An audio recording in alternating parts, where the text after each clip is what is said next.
Wildcat 223 with electric start. Got this from EC Carburetors there, folks. I'm gonna go up and put that price and description up there on the screen.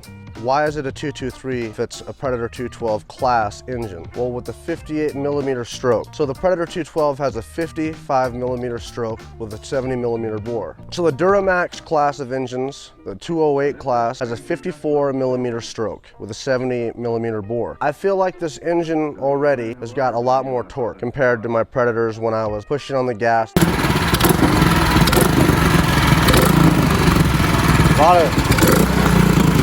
We're gonna test it out on the Tongue River as soon as we can. Already, folks, I'm pretty impressed by this engine. There's a couple of things that I'm already liking. This thing has a reinforced block, a heavier block, which is really nice because of the pressure being exerted on the crankcase with these tie longtails. This thing can go up to a stage 4 kit, no problem, and you can buy kits from EC Carburetors and stuff. Out of the box, governor 4,000 RPM electronically through the coil. You could easily change that out with a Predator 212 coil, but it's already at 4,000 RPM. Now for mud motors, I think that's pretty adequate. We'll see though. What I did here, I put a simple stage 1 kit. I put my Robertsons torque tube on here, looped header, and then I put my disc muffler with 4 discs, my air filter, but it's already starving for fuel now. Now they already warned me at EC Carburetors that if I was gonna put the stage 1 kit on here that I was gonna need a larger jet, give it more fuel. You're also risking overheating the engine. Probably something you don't want to do. Pretty impressed by this engine. There's some skeptics, and that's okay. I thought this thing was putting out 12.5 foot-pounds of torque.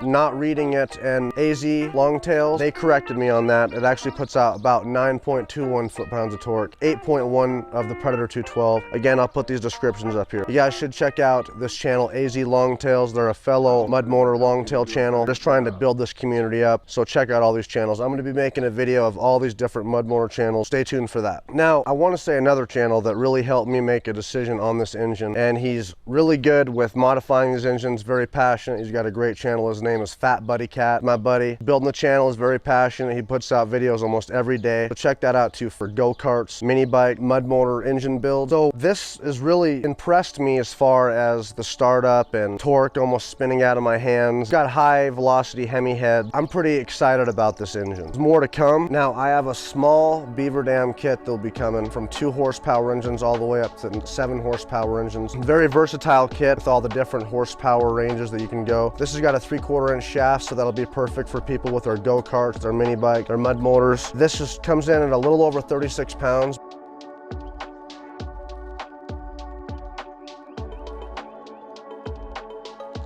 Pretty excited with the electric start. That'll be very handy. I feel like that's very crucial in these mud motors when you're out there on the water, I think. So I need to hook up my battery. I will start this up again to show you what it sounds like, but it's getting late. Looking forward to it, folks. That like button. Stay tuned for more, and thank you for watching Mud Motors Max. Yeah.